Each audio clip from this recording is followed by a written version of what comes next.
All right, man.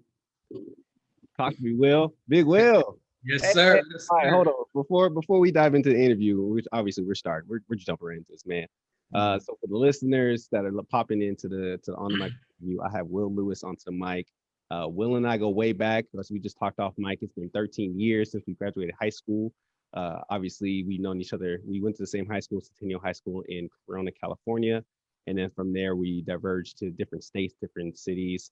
Um, while we were in our college days, he kept calling Willamette Walla Walla. I remember that. Walla. Like, bro, we going near. Walla, walla. Oh man, but Will, man, I'm super excited to have you on the podcast, man. Thank you for coming on. Yeah, man. I'm definitely excited to be here. I appreciate you having me. I really do. Yeah, man. So yeah, we both played varsity basketball at Centennial High School. Mhm. We both ball. We actually played in the very same position. We battled in the same position. Mhm. For me, practicing against Will definitely made me better. He's a way more aggressive athlete than I was for sure. But appreciated just you being a teammate and you being on that squad and all the jokes and all the just the camaraderie that we had shared there. One quick story though. Do you Mhm. remember think it was this. I don't know where we were, but what we were doing. But we had rap battle where we were videotaping each other doing a rap battle. I don't know if you remember that at all, but Which there, one? Go ahead. Keep going. Keep going. oh, Maybe I remember. I What don't was know, man. I just had this random. I just remember randomly, we would try to freestyle rap battle Mhm. video. Yep. We send it to each other as if we were battling, doing some. Uh-huh. And I do remember because you were quick witted with the freestyle and actually came off the Mhm. top of your head. For me, I'm not that good. So what I did, I don't know if you knew this or not, but obviously you don't. But what I Mhm. did, I wrote down my lyrics underneath the camera to make it like to make it look like Uh, off the top of the okay. head, But nah, man, I just Okay. you know, secrets out now. It's been 12, Hey, 13, hey, 15 years. whatever works, whatever works for you. Hey, it worked. It worked. That's all that matters. Oh man, hey, yeah, tell me a little bit about how um I want to talk about this podcast transition from high school to college and we'll talk about some of the transition points, but like I told the listeners, we play basketball together, but we transitioned we graduated in 2008 and you decided to go to Arizona State in Arizona. Tell me a little bit about the decision to go to Arizona State. Why did you decide to go there? So it was a couple of reasons. So I was looking into getting into a business school. So I was looking into getting there, and I also applied at USC. So as you know, like once you're applying to colleges and everything of that nature, you start finding out price points for for different colleges and everything, right? I didn't realize uh, the in-state USC cost and the out-of-state ASU cost was significantly lower. You Mm, know, and so I mean, I was blessed to have parents to be able to help me with the tuition with the college and everything like that. So I was able to get accepted at ASU. I guess really based on my SAT scores. So they accepted me there. I started at the business management school from there, and yeah, that's really the reason why I guess that was my final decision. hey man, I mean, I like the fact that it did start off with what you were aspiring towards from a degree perspective, but then Hmm. fortunately, real or not fortunately, realizing the prices that it would take and the financial implications Right, that takes. right. I mean, I really wish I knew that too. I went to a Mhm. private liberal arts college out of state, so it didn't matter. It was all the same price for Mhm. everybody. But Mhm. you going to a different school, you recognizing that in-state tuition, out-of-state tuition works differently. Mhm. Help make your decision to go to Arizona. Right. Absolutely. I'm interested because again, we all not many of us transfer from college to college, so the college experience is literally what we know and experience. What was the college experience like at Arizona State? Oh man, it was crazy. At that time, I heard it's not anymore. At that time, when I got accepted, Arizona State ended up being what was like the number one party school in like America or something like that. I didn't know until after I got accepted. It wasn't gonna change my decision. Of course, I'm not gonna. But freshman year, I'll say at the end of freshman year, kind of slapped me in the face. You know, it was like a wake up call. You know, like a will, like get this stuff together. You know, like a okay, you had your freshman year, you had your little fun. You know, let's get serious. You know what I mean? So, Oh yeah. uh, so then actually after my sophomore year, freshman year, after one of those years, I actually changed my major.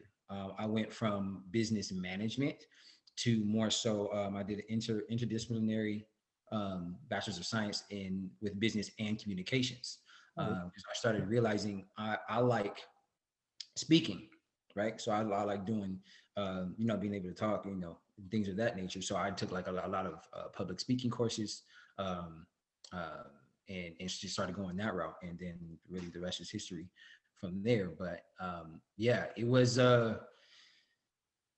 was definitely different, especially coming from California. I'm gonna tell you right now, Arizona is hot. It is hot in the summer for sure. I was not expecting it. Matter of fact, let me tell you a story real quick. My freshman year, right? My freshman year, I think it was like my second month in Arizona or something. Uh, I got hit with a monsoon. I had no clue what a monsoon was until I got to Arizona, right? Like the thing was, I was outside on my bike. You remember Carrington? mm-hmm. So yeah, so Carrington went to school with us too, and Carrington I went to ASU. I was riding my bike to Carrington's dorm, and all of a sudden it just starts raining on me. I'm like, okay, yeah, let me hurry up and get inside. Like I don't know what's going on. By the time it just started right when I got to his building. By the time I got up, he was on the sixth floor. By the time I got to the sixth floor, I go in his room and I'm looking outside. It's like 60, 70 mile per hour winds. The Nice. rain is crazy. I'm like, I was just outside that, like, what is going on? Fast forward a few months. Another time I was on the freeway for going from work, going to home, going to the dorm or whatever. Mhm. I remember I was heading down, I believe it was the 101 out here, the 101, and I got hit with a haboob. A what? Exactly. I had no clue what a haboob was until I got out here. Right. Oh, Exactly. I've never. Okay. So a haboob is one of those big sandstorms. It's Arizona's a desert, Right. right? Right. So it's I don't know how tall. It's crazy, crazy tall, and it just comes right at you, right? So I'm on the freeway. I'm noticing uh I'm noticing a whole bunch of people start to get off the freeway, and I'm noticing like I'm thinking it's clouds. It looks like clouds in the distance, and I'm like, why is everybody, what's going on? Right. Then I started seeing it got closer. The dust started getting closer. I'm like, what is this? Now I'm in this haboob, I guess is what they call it. I'm in this haboob, and then while I'm in the haboob, it starts raining. Right. Right? Yes, it started raining. So now I have mud all on my windshield, right? Because it's raining dirt and dirt. I'm using my windshield wipers, and it broke my windshield wiper. So I'm like, I see why everybody wants to get off the freeway now, So ended up getting off. My girlfriend at the time, so I actually decided to be like sophomore year because I was with her. So my girlfriend at the time worked at the mall, just right there. So I'm like, I'm gonna just go to where she's at. Mhm, And I mhm. get off the freeway, and I had like this little pocket, like this big, on my windshield. So I'm driving like this, looking at that little pocket. You know what I mean? Just trying to get somewhere safe. So that was my first weather experiences in Arizona. Goodness. A Yeah. monsoon, a haboob, and 120-degree summers. Look, that's a lot. I don't. I don't. I mean, I knew about the two of the monsoon and the heat, but the haboob, I've Never, never heard of that. Like that. never. That's crazy, bro. That's Yeah, yeah. Yeah, I never heard of that before. so Ne- I know that. So for some people, and I because I've seen this being here in the Pacific Northwest, Mhm, it's a lot colder than California. It's mhm, more rainy. It rains 10 months out of the mhm. 12, or cloudy at least. Weather is a huge benefactor to people, whether they stay or they go or their mood or whatever. Now, you just experiencing, the extremes of extremes, Mm-hmm. obviously that didn't deter you from leaving Arizona, but was there a small inkling of like, yo, this weather, man, I don't know if I can handle this? It was bigger than small. I'll tell you that much. I'll tell you that much. I almost the next day after that haboob, I almost left. I'm like, I didn't sign up for this. This is not what's supposed to happen. Like, I'd rather have an earthquake. Right. We used to that, right? Like, oh, there's anything fall, anything break? No, okay, good. We're good. Let the ground shake. But why is dust like 100 feet above my head right now? In monsoons, but yeah, I mean, I did contemplate it, and I still contemplate every summer when it gets like 120 degrees out here. Uh, Right. I remember one year I went with I had a Dodge at the time, and the AC went out. Oh no. Man, man. Wow. So yeah, that was my first really, really bad summer. You That, know that, but yeah, still here and everything. So hopefully it doesn't get too hot this year. that's crazy, bro. Yeah, that's a story. That all Yeah. that. Wow. So weather and all, you stuck Mhm, around, you mhm, even transition majors, you found something that was a little bit more applicable to where you wanted to go and strive mhm, towards. mhm. Um, did you graduate within the 4 years? Did you take a little bit more time after that? Or did 5. switching majors switch up your timeline a little bit? Yes, yes. So I walked actually after my 5th year, Okay. is when I actually walked across the stage. So yeah, so because I switched my major, it took me an extra year.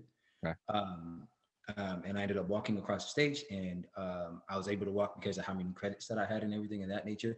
Yeah. So after I walked, I was still supposed to, take a few classes after that. But yeah, I walked at 5 years. So 2013 is when I Great. That's great. crossed. Hey, man. Hey, that's a big accomplishment. I mean, like when we think about, Yeah. folks who look like us, Yeah. and Right. especially that time where Mhm. things were really low for young African American males and young African Americans in general, graduating, either graduating in general, whether on time or not, but getting their degree, it's a accomplishment. So congratulations to you getting that. What did you know what you wanted to do after you graduated college? Um, no. I Great. honestly no. I mean, I had like certain ideas, like what I wanted to do, like when I finished and completed and everything of that nature. But I, I didn't know any routes. I didn't know which route to take. I didn't know how to get to where I wanted to get to, and what I actually wanted to do. Overall, I did know the one thing I did know is I wanted to be my own boss, in some way, shape, or form. That's Mhm. one thing I did know. I knew that I wanted to, whether it was get into a company or whatever, and start a franchise or whatever the case may be, or start something of my own from the ground up. Yeah. You know, Where'd so that I come from? Why did that feeling and inkling was something within you? Like, where did that come from? I think it started when I was in business management, when I was in the business management field. Um, I started meeting a few people that started their own business. I know this guy. He's still out here. His name is John Swan. Back then, he had his own hat company. He started selling hats and things of that nature. Right, So I right. was always talking to him about certain things, and I think that's where it started. And then I think also because I really started having like my first jobs, like real jobs out here, when I was in Arizona, like during college and everything. And I realized I don't like working for people. I realized it. I realized I don't because some people, I don't want to say all, some people take their title too far. Mm, I feel like, they take their title as power. You know what I mean? And at the end of the day, the people that's under you, your employees or whatever, they're still people and they're still humans at the end of the day. You know what I mean? mm, Like, to the point where there's certain places that I've worked at. where I was, I felt like I was just a robot. You know what I mean?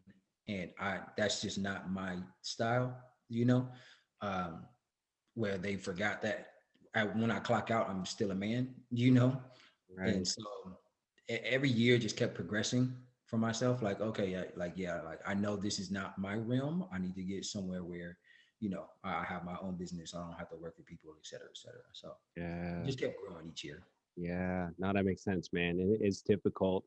It sucks that a lot of, at least especially, back then, right? We're so Hmm. back then.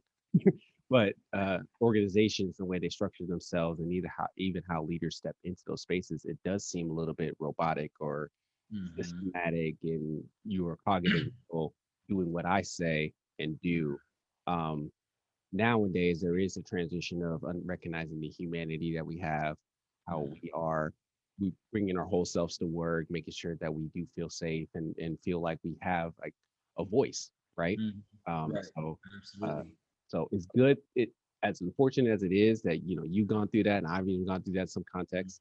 Uh, that lesson is carried forward with us when we do lead our organizations, teams, Hmm. future businesses, what have you, Hmm. because we recognize that we are human, we are men, we are women, Right. we are folks Exactly. in this business Exactly. making it go more than just whatever task that we are assigning them to do or we're assigned to do. So that's Mm. a lesson to keep. It's a good lesson. Yeah. Absolutely. Absolutely. Absolutely. And I What were feel like Yeah, go it's ahead. the difference between when it comes to those type of styles, there's a difference between a leader and a boss. Mm, That's something I really picked up on. A boss is just gonna order you to do something, doesn't care really about you. All it cares is that you better get it done. A leader's gonna show you how to do it. Make sure you're doing it correctly. You know what I'm saying, and do it. Sometimes do it with you. You yeah, know what I mean.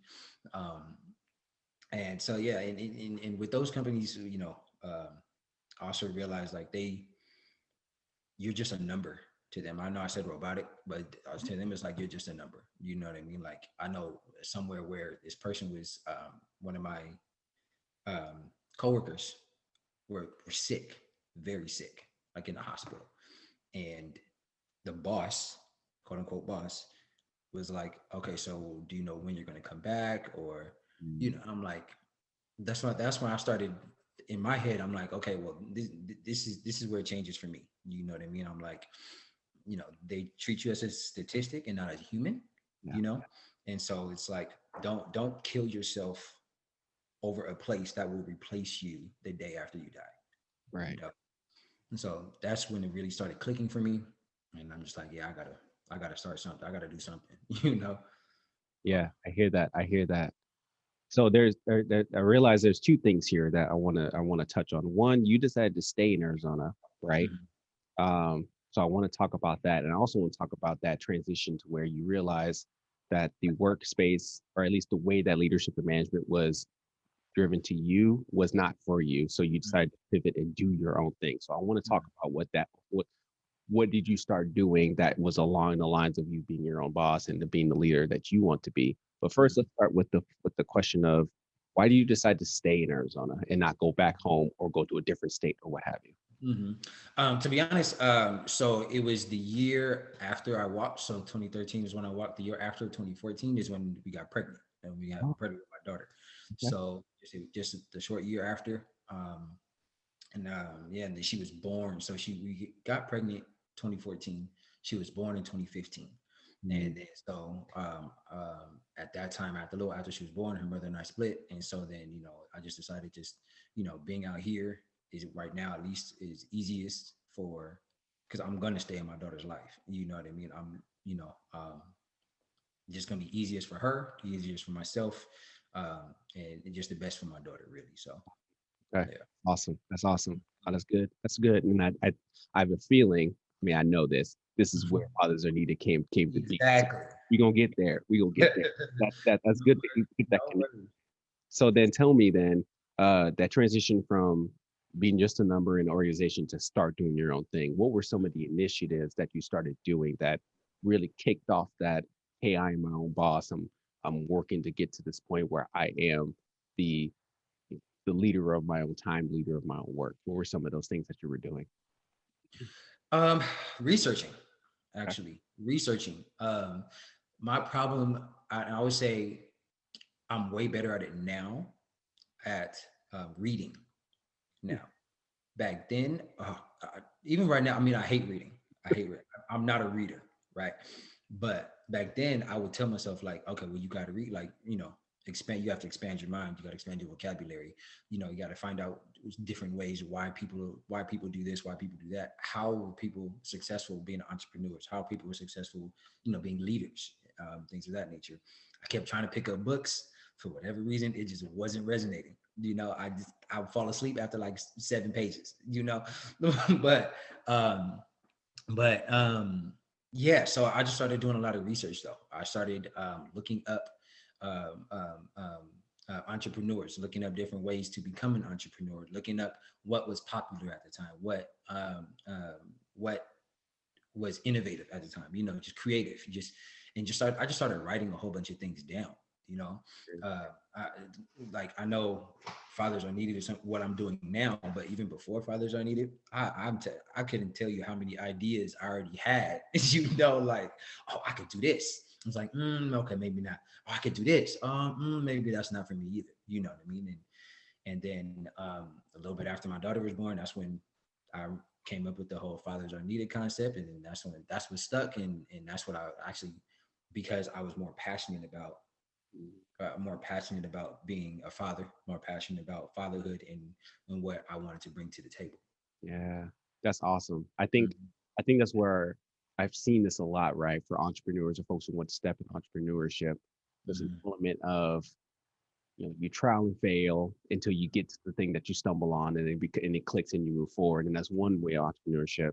Another way is like what you stated is you do a bunch of research to really try to figure out what it is that makes sense, and understanding the market, understanding other leaders and what they're stepping into, the problems that you can solve, and whether or not you would want to solve that problem, because there's problems everywhere, but do you Right. really want to solve all those problems, right? Like, how do you want to focus in on that? But then what Mhm. you stated is fathers are needed came out of a point where it truly connected to you in your heart, Mhm. and what Mhm. your legacy, your family with your daughter. Mhm. And that really took that's when you what I hear is that's when you took that first step to say, okay, yes, this is where I'm going to step into and actually put the research, put my efforts into making sure that this is excelling and this is successful. Mhm. That's Exactly. Mhm. um what is the mission of Fathers Are Needed? Yeah, so that is to shed light on the importance of fatherhood. So we do that by creating bonding experiences between father and daughter, or father and son, right, or kids, etc. So that's the main goal. That's the main goal. That's the main Hmm. goal. That's Yeah. awesome, man. As you were kicking this off, I I'm not naive to think that it was easy at the start. No. What were some of the challenges that you were facing kicking this off, getting Fathers Are Needed off the ground? um, the buy-in. Mm. Um, first, myself buying into it. You know, um, that first hump that I had to get over was fear. You know, Interesting. like okay, what if people don't accept this? What if people don't accept that? And then it's like okay, this is the route I think I want to do. Yeah, but would people be okay with that? And then especially with how a lot of dynamics and things are now, you have to be very careful with how you present certain things now. Mhm. What was interesting to me was when I first dropped my very first video, the introduction to Fathers I Needed, I remember that. I had women coming at me saying, oh, you hate mothers, or like, so you're doing stuff against mothers, etc. I'm like, no, like that. Like, if you watch the video, I even said in the video like how important mothers are, because I even said, like, think about who's the first person you think of when you get on camera. You say, hi mom, you know what I mean, like things of that nature. Mhm. But yeah, I was very shocked uh, um, to see like the women coming at me, but and I was telling them, like, look, I don't know how to be a mother. I know how to be a father. I'm a father. I know that aspect. So I just started really sticking to my perspective, my my experiences, and I started buying in um, on me. But then I started being able to have discussions with other fathers, discussions with my family, discussions with my friends, and they started buying in. So once they started buying in, also that's like getting my support system. You know, once I had my that support system behind me, I didn't care who didn't like it.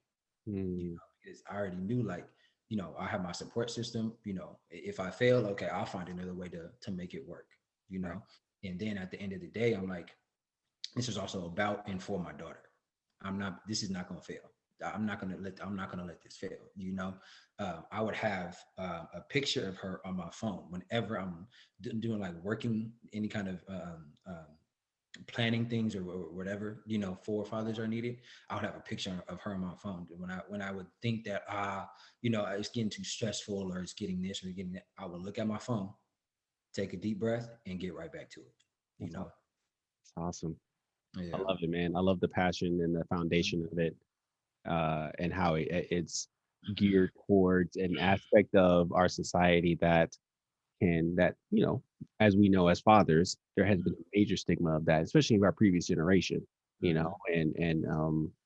There's songs about it, there's Mhm. movies about it, the absent father, all these types of things. And what I hear is that you fathers are needed. The bond that is being created is really combating that cultural uh, stigma when it comes to men and their children, and that's needed. Honestly, like that we need to talk about Exactly. it and actually be about it in that same context. Exactly. And Exactly. that's Well, great. and what's crazy to me is um I we had to go through I went through the court system for my daughter with my daughter, Okay. um fighting for my daughter, right? And once that started subsiding, I had to go to parenting class. uh, and that whole time was rough for me, tough for me, right? Because I'm literally trying to fight to be in my daughter's life, which I feel like it doesn't make sense.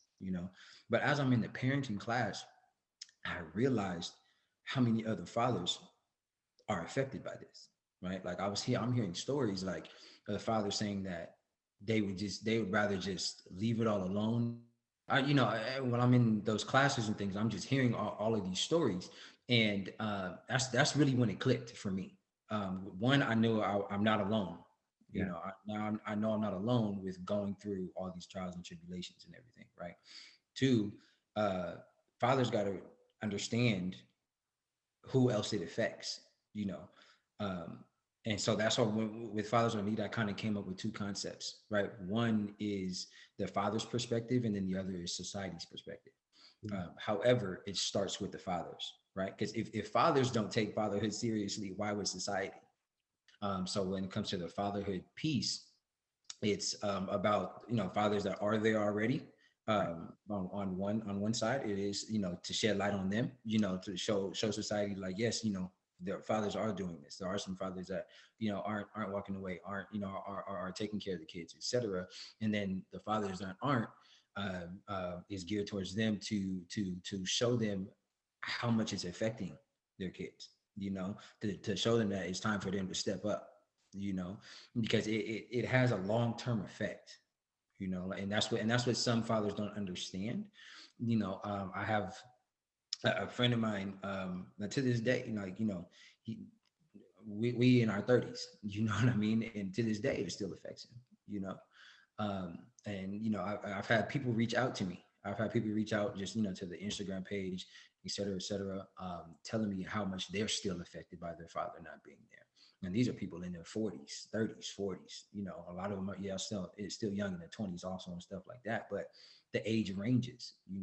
And so it's about just showing, talking specifically to fathers, like, let's get together, all of us, the ones that are doing it and the ones that aren't, and let's step up as a whole. So then if society sees that, the perspective on fatherhood can change as well. you That's know awesome. That's yeah. awesome. Yeah, man. The lasting effect of and I think with maturity and as we are growing into our own maturity, right, into Mhm. adulthood and having kids of our own, uh, Mhm. at least for me, I reflect back on my upbringing, and Mhm. the things that I've experienced. Mhm. Oh, okay. I see what's going on here. Like I get it Mm-hmm. now, or I see how that whatever I've done with my children and how I respond to them is something that responds that maybe a response that I received growing up too. You Mm-hmm. know, and so the lasting effect and the impact that our parents, whether they're there or not, truly Mm-hmm. affects the way that we see ourselves today, the way we enact today, and then how we pass that on to our children. What I Mm-hmm. love is that you're really stepping into that gap, into that void to say men particularly, you still have a role in your child's life and you Absolutely. need to be there. If you're in a two-parent household, one-parent household, you're still together or not, regardless, your child needs you. Mm-hmm. And we need to be able to step into that space. And that's Mm-hmm. awesome, man. Yeah, and so another thing, just to piggyback on that, what was I want to add to that, being present doesn't mean you're always there, Mm, right? Uh, I know people that they told me that they remember growing up, their dad was always there, but he was on the couch watching TV the whole time, right? Like, yes, he goes to work or whatever, comes home, he's too tired. He's too tired. Sit on the couch, watch TV. Leave me alone. I'm watching my shows. I'm watching my sports, things of that nature. And that also has effect as well. You right. know, presence matters. Yes, absolutely. But it's about how you utilize your presence, right? Um, and I think that's something big that's a lot of people miss. Just yes, you're in your kid's life, yes, but what are you doing while you're there? How are you impacting their lives? And I'll admit, I'm guilty of doing that sometimes as well. I've done that before. I've had to catch myself. Mm, Like, yeah, I might be tired. My daughter is 5 years old right now. She's a ball of energy. She's not tired, and she took a nap. She's not tired. So just because I might be a little down or whatever, I still I got dolls to play with right now. I got a kitchen right here, that little toy kitchen I got to play with her. So it's just different perspectives, and that's just what I'm trying to bring. Like that's what I'm shedding light on, right? And so that's why I'm doing all these bonding events, bonding experiences, so then that way, something to get off the couch, get away from the TV, yeah. right? And so doing hands-on things with the kids. So That's awesome. yeah. That's awesome, man. Yeah, man. Even as you say that, I think about just my own engagement with obviously my children. I got two of them, 4 and 2, boys, and just the I had the mindset before the pandemic, before the lockdown of I want to be present, I want to engage, want to do that kind of Mhm. stuff. But then as I've been here, it's been a blessing just being working from home because I can't watch them grow. I Mhm. can't step away from the computer if they say, "Hey, Dad, come throw the ball with me or whatever, or Mhm. come in the house and color or whatever." Like, just those are the memories that Mhm. they're gonna remember their dad. They remember me seeing here too, but they're also gonna remember saying, "Hey, yeah, dad took the time out to be with me, Mhm. spend Exactly. and engage with me, man. That's phenomenal." And to encourage that is a great thing to do, man. Yeah, You I appreciate mentioned the bonding. So fathers are needed from an it. operational perspective. Mhm. You have not only are you engaging fathers and meeting where they're at and encouraging them with their youth, their children. What are some of the events or activities that you do to help foster that? How do you continue that message and that mission? hmm Yeah, so starting from the first year, so it was founded in November 2nd, 2017. It's actually my dad's birthday, so November 2nd is my dad's birthday. That's why I launched it on November 2nd. My fathers are needed. So Right. so ever since then, so 2018 was the first year I threw my first event, and so I did a Father's Day barbecue, a community barbecue. I put out the videos first, so people start knowing what's going on, what Father's Only is, what it's about, and then in June for that Father's Day, um, I put on a community barbecue. We had I think it was about like 100, a little over 100 people show up That's awesome. for the first one, and I was shocked. I didn't think that many people was going to show up. You know, luckily we had plenty of food. I had a great friend of mine, Chef Ron, out here. He came and barbecued for us. I had that support system that we talked about. My support system came out. I have some of my family came out, and they were able to help with the whole thing. So I did it at a public park. Um, I got donations actually throughout. I think it's like a 2 months prior from a Nice. lot of people.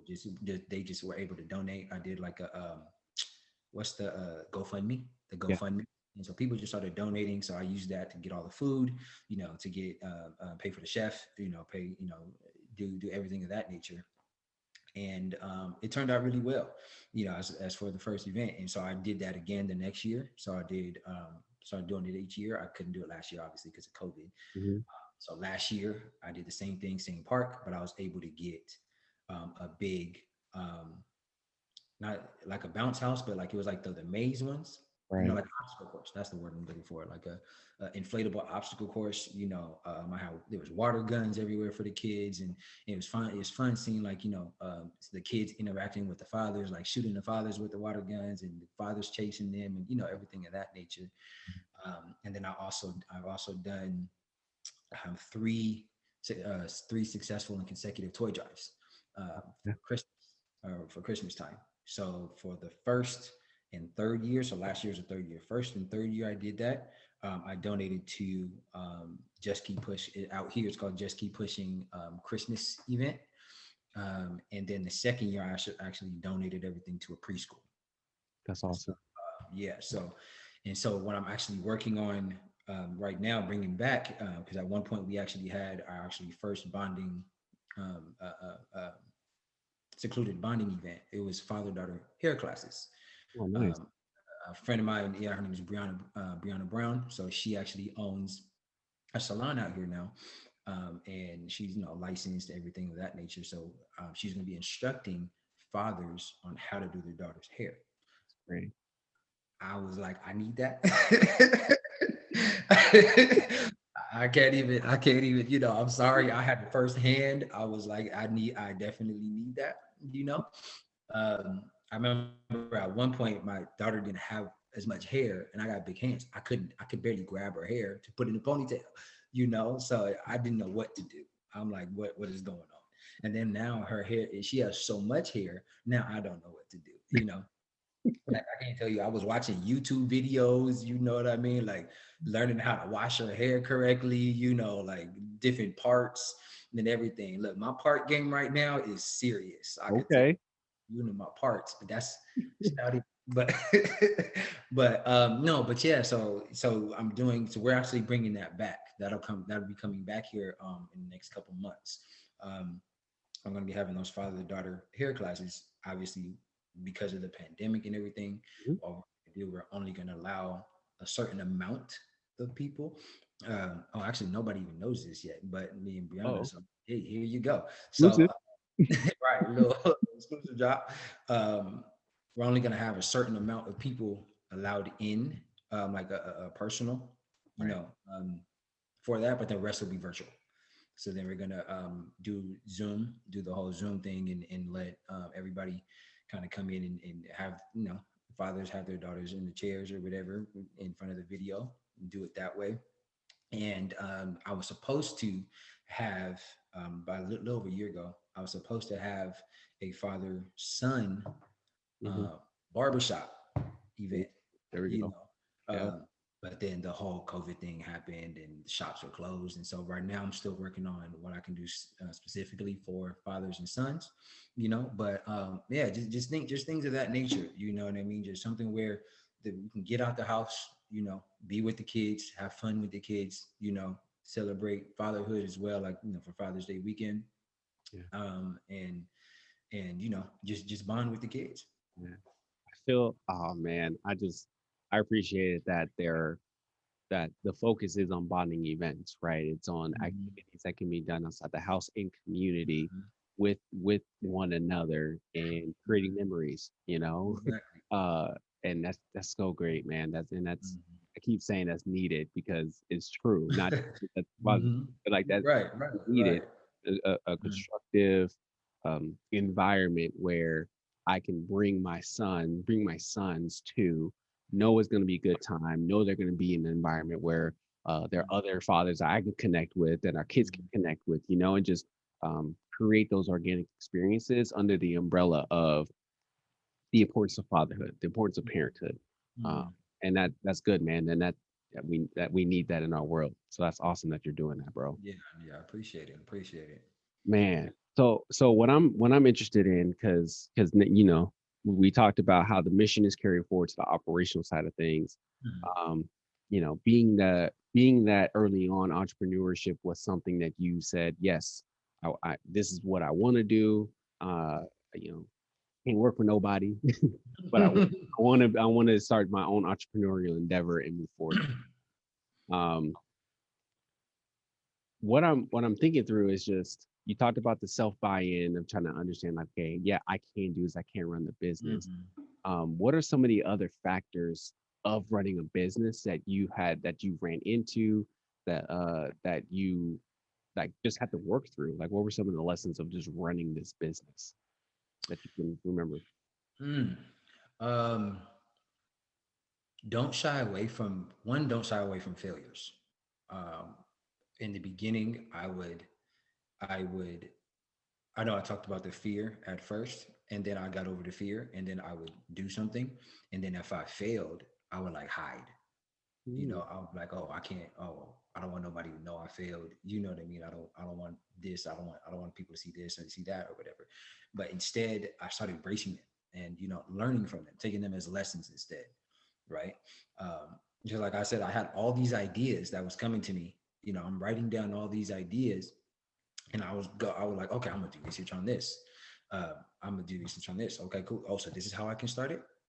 I would get to a roadblock and then I'll go hide. I would tell like maybe like two or three people what I want to do, what I'm going to work on. I'll get all excited, start telling this, telling everybody, and then I would fail, and then I'll go hide.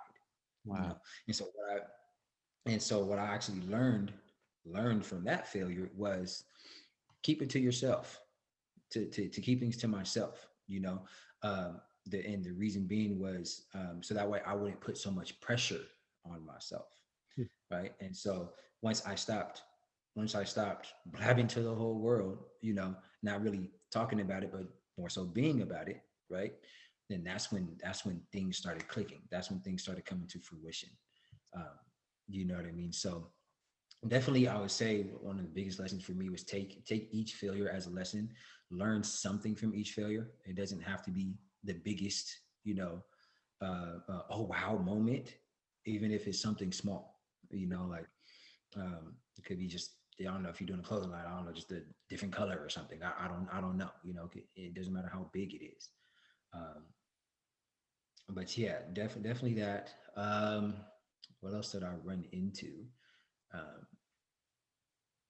Uh, I would also say, I mean, I kind of touched on it when I said like not like keeping things to yourself. If you're gonna tell people, tell the right people. Find out who the right people are to talk right. to those things about. Because some people, one, not everybody's entrepreneur. Not everybody has that mindset, right? So you tell certain people certain things, they might not understand what you're trying to do. They might not have the vision that you have, right? Right. Um, um, some people are so, what's the word, traditional, Hmm, you mhm. know, or stuck in one way, you know. And so I'm telling these people, hey man, like, look, like, this is what I want to do. I'm thinking about this, I'm thinking about that. Be like, man, like, no, you're not. Who do you think you are? Type of things. That's what I was getting back. Like, no, you're not Steve Jobs. Like, you're not. You know what I mean? You're not Bill Gates. You're not. You know what I mean? And or you don't have the resources to do. Et cetera, et cetera. And so once I started realizing, um, I took a step back and I started realizing who was telling me those negative things. And those are the people I'm like, okay, well, I'm gonna put you to the left. Let me go over here to the people that actually support me. You know what I mean? Encouraging. Um, and then some people, they don't get it until you get to it, until you get so far, right?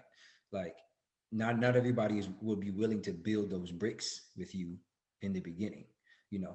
While you're laying down that foundation, they're not gonna build the found, if you're building a house, you got to do the foundation first, right? They're going to wait until the foundation is made, the wood is up, when you see that the frame of the house and everything. Oh, okay, now I see, I see where you're going now. I see you have the garage over here, the door, but they didn't see, when it was just the blueprint. You know Right. what I mean? And because they didn't have the vision for that. And so definitely watch who you tell things to. Watch the energies that you bring around you while you're discussing those things, um, and build your support system. Yeah. Build your support system. Man, Absolutely. all that's good. All that's Mm, good. mhm, And any one of those, if we're not reminded of the importance of those things, can easily derail us mhm. or block us, right? Be a roadblock to us even taking that next step, whatever that looks like. Because I can, it's really crushing when you tell somebody your dream, your baby, your vision, Mhm, see it, or they have a hard time grasping what you're trying to say, and mhm, then you start feeling like, oh, maybe this ain't it because mhm. it's not clicking as great as I wanted it to in my Right, head. You right, right, and that's unfortunate because that may not always be the case. Like you said, some people may need just to see the frame of the house before they can right, really right. grasp it.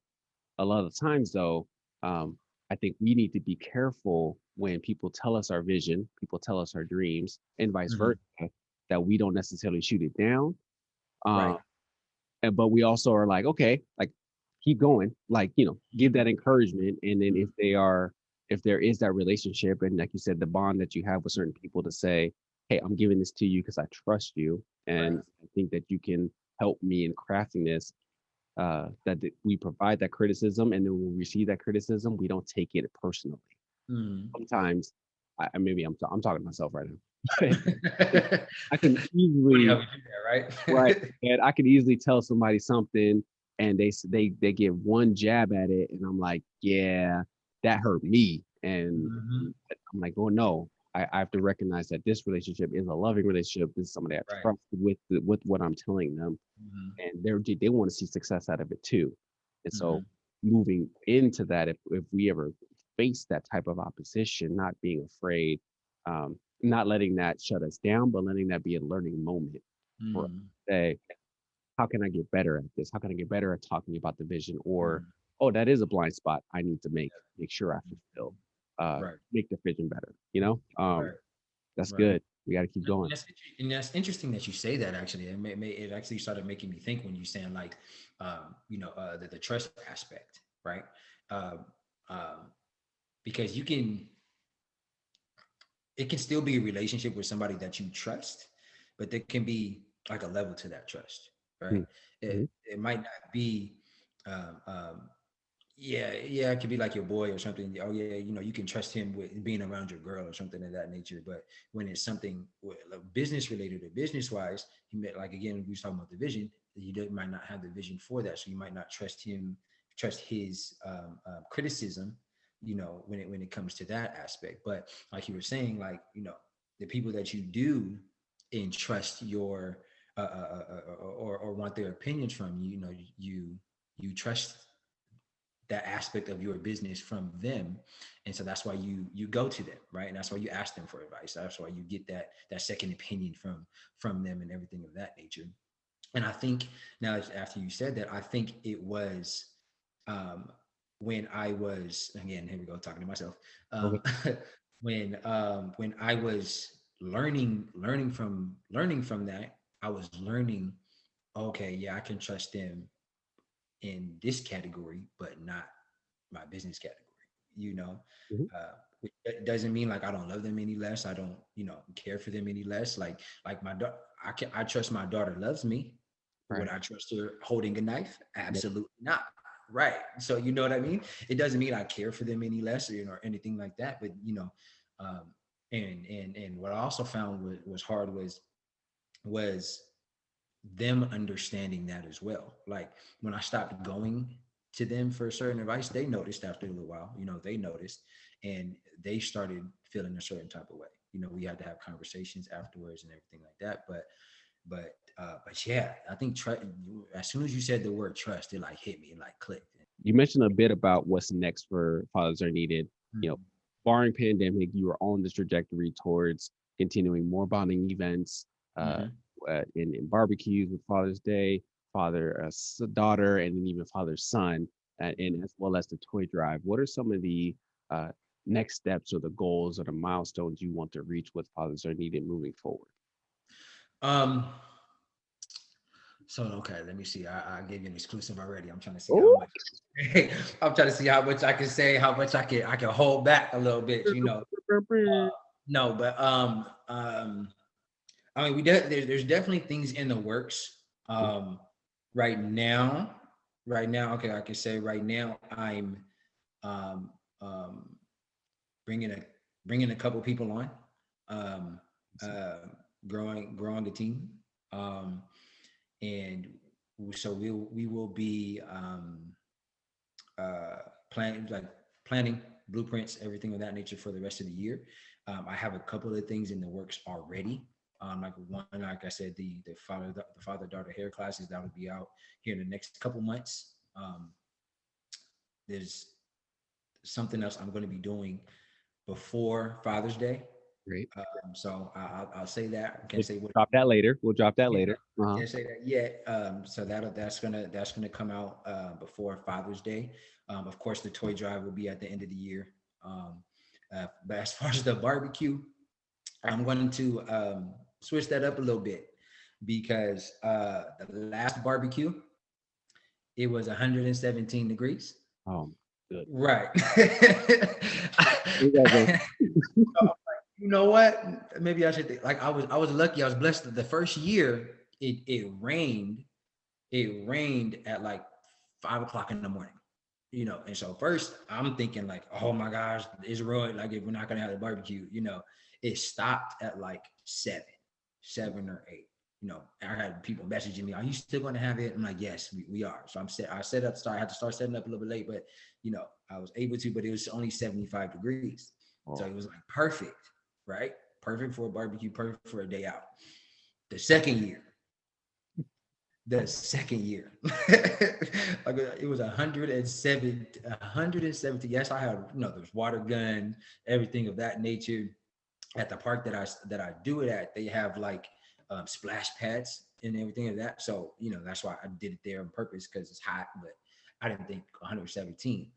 And so the looks on people's faces this time, I'm seeing people's faces are red, the cheeks are red, and everything. So that I might switch that up a little bit. You know, obviously when we're able to, for coming out this pandemic and everything of that nature, it might be switching that up a little bit. Um, but yeah, so something will be coming out before Father's Day. Um, uh, the barbecue, I might be switching that to uh, instead of it being like a Father's Day event, I'll just make it like a celebrate fatherhood, but like later on in the mhm, year. when it's cooler, right? You- Um, um, man, I'm trying to see what else I could say because I got a couple things in the works, man. I definitely have a couple things in the works. And that's Can't all. get too much. Yeah, can't get too much info on it. But what I also will say, because I've had a lot of people ask me about this, and this was in the plan from the beginning, though. I'm going to eventually. I'm still working on the timing of it. I'm going to eventually start having discussion groups for fathers. Ooh, there we go. Okay. So that's something that was really big for me that I wanted to do even before I brought this to the world. Uh, Discussion groups and like speaking sessions, for fathers and fatherhood. You know Mm, what I mean? So and when I say speaking sessions, I tell this that my friends and my family know this, but when Fathers Are Needed actually came about, I had a dream. Oh, sound like MLK. Look at that. here we go. I actually had a dream. And the dream I dreamt it 3 times. Ooh, It came to me 3 different times, and it was actually myself. It was and crazy part about it. I was at Centennial. okay. I was at the Centennial basketball court. Okay. Okay, so I had a podium on the basketball court, right? And I remember I had a white button up, black pants, and the podium had a mic, and there was a whole bunch of men sitting on the court in front of the podium, okay? And I'm talking to all of the men, and then I remember I remember like I had the dream yesterday. I grabbed the mic and I start walking through the fathers, and I'm talking to them about my experiences, talking to them about what's been going on for me, and um, and so ever since then, that's when it really started coming to me like I need to do something, like I need to do something involved with fatherhood. And then that's when all the other stuff with the court systems and the parent classes, all that stuff came together. So that's something I still plan on doing. And I think it's going to be really big also is those like fatherhood discussions. And then also in the future, I'm actually going to be I'm working with a lawyer, um, for to have like laws, rules, regulations, and everything of that nature on the website, Mm, because so many things that I had no clue about. Like when I went to court, I had no clue. Fortunately, when I went, it was like a year and a half before I went that Arizona turned to a father state, to where a father automatically has 50-50, and you have to prove that he's like an unfit parent. wow. Before that, yeah, here in Arizona, before that, I guess it was like the father had to prove why he should get 50-50. Wow. Exactly. You know what I mean? And so I'm working on, getting that type of information for fathers, you know what I mean, for states and everything of that nature on the website. That'll come also at a later time. But yeah, man, there's a lot of planning, a lot of stuff going on. I'm excited about. Can't wait to can't wait to bring them. That's so awesome, man. You're moving forward. You're taking steps. You're taking bold steps. Hmm. Filling the gaps. You're using your story and your experiences to help fill that for others who are going through it. Like so that like just what you stated with the legal piece, like that is something I didn't know about. I didn't Hmm. I didn't know that existed, Hmm. and that's phenomenal for those who unfortunately are going through that.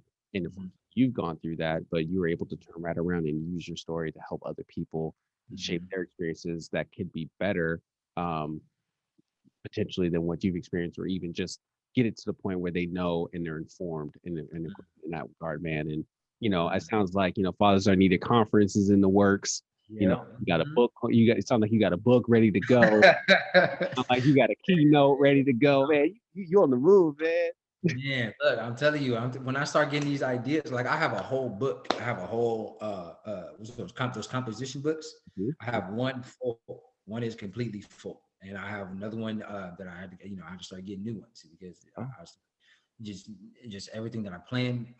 It's funny, like whenever something it's time for something to happen, I take my book, I go to BJ's, hmm you know, hmm I order nachos. Hey, I'm telling you what I do. This is my trick, right? I get my headphones. I get my headphones, so I don't talk to nobody. I go there. I go by myself. I don't care. Go by myself.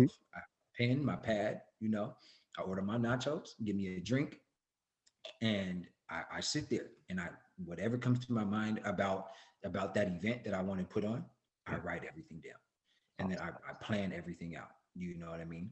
And then once I'm done, once I'm satisfied, I get me a Pizookie. Hey, That's my reward right there. You know what I'm saying? Like, and that's because not only do I want to bring all these events out here, but I want to do them right. You know what I mean? I want it to be quality as well. You know what I mean? And because it's something that I take very serious and I'm very passionate about it. Um, but yeah, and also you can't go wrong with a Pizookie. So never, never. never. It's been years, man, and Yeah. I think the nearest BJ for us is Washington.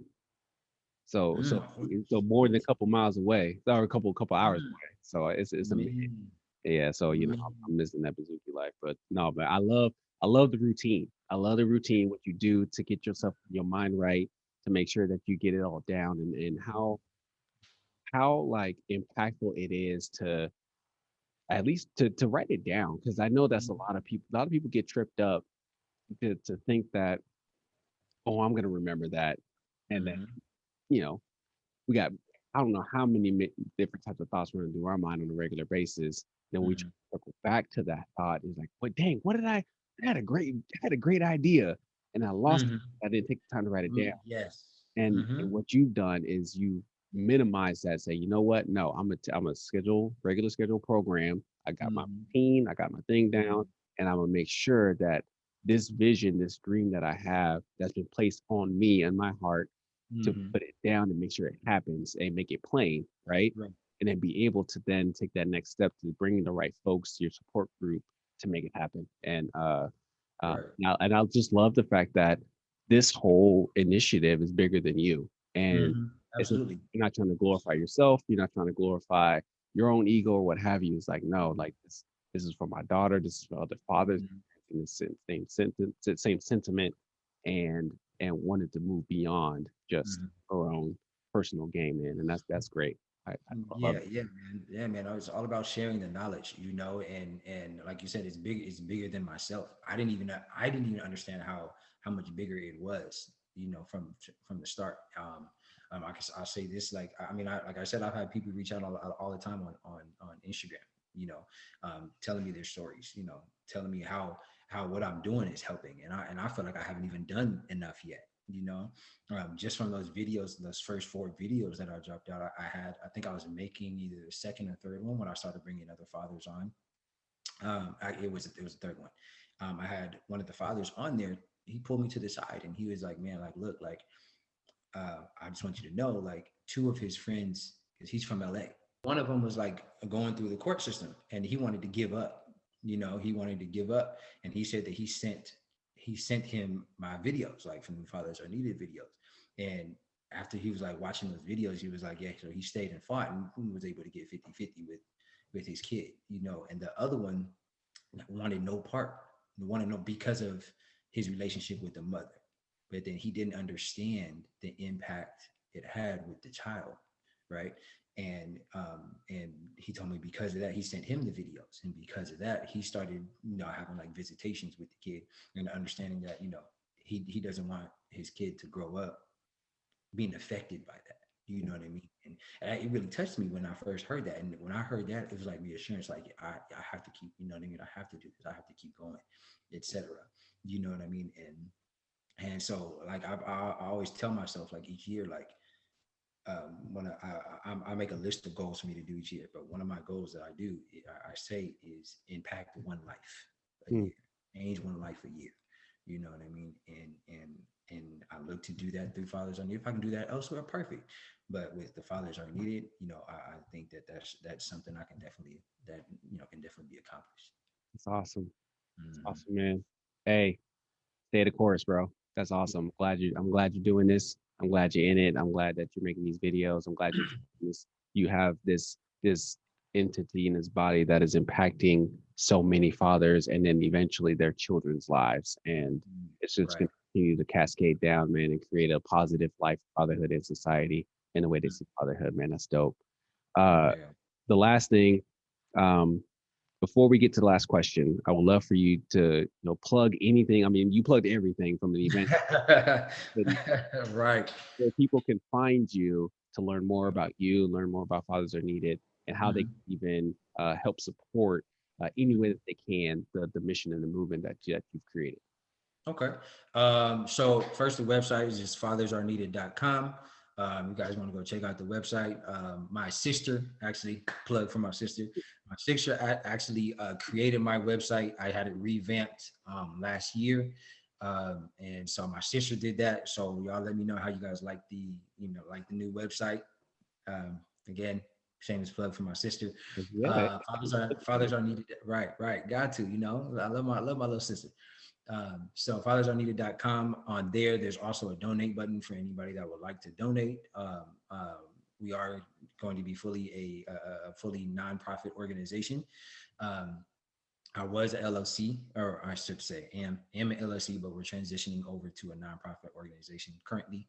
Um, and so then what else? Also, Instagram, Fathers Are Needed, just at Fathers Are Needed. You see all the fathers that we have on there. Your boy Ray is on there as well.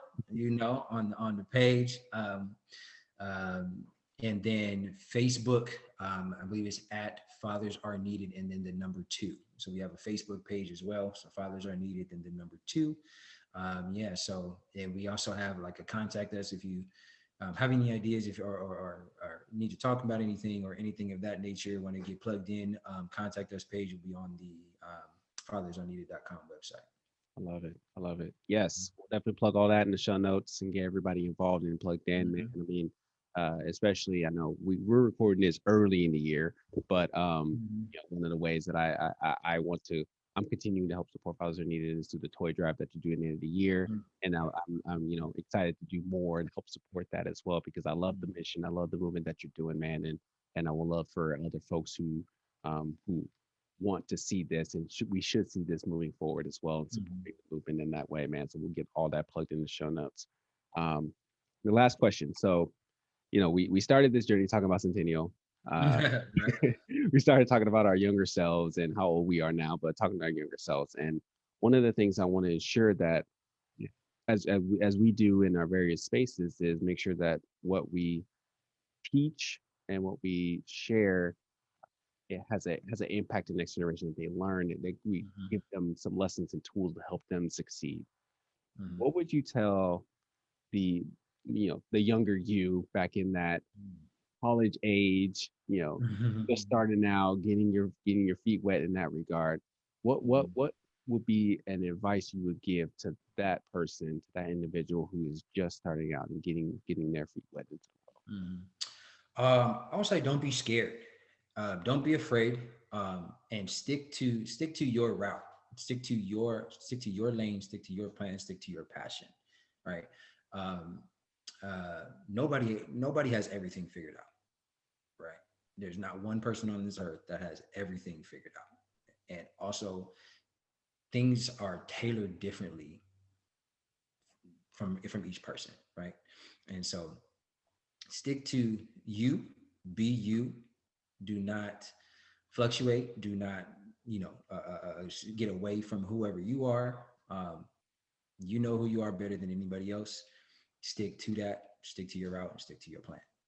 And take things serious. If I'm talking to myself, if you're gonna tell me, be serious. Take things serious because life is not a joke. Life is not a joke, and life is not um, um, forever. you it? know and you don't know when your time is going to come. You know what I mean? Like, we know somebody in high school that passed away. You know what I mean? Like, I know people in college that's passed away. You know what I mean? My uncle just passed away a week ago. So it's like yeah, don't take it for granted. That's the word I'm looking for. Do not take life for granted. Yeah, Cherish everything, but take things serious. And whatever you're going for, stick your course, stay your course, stay your route, stay your plan. love it. I love it, man. Hey, man. Will Lewis, the legacy builder out here doing Yes, sir. phenomenal things. Well, I Mhm. appreciate you hopping on the podcast and sharing your story and sharing the mission and the work that you're doing, and also sharing the lessons and the advice for the next generation to carry forward. So, Will, thank you so much for being on the show. Yeah, man. Thank you so much for having me on, man. It was an honor. Really appreciate it. Dope, dope.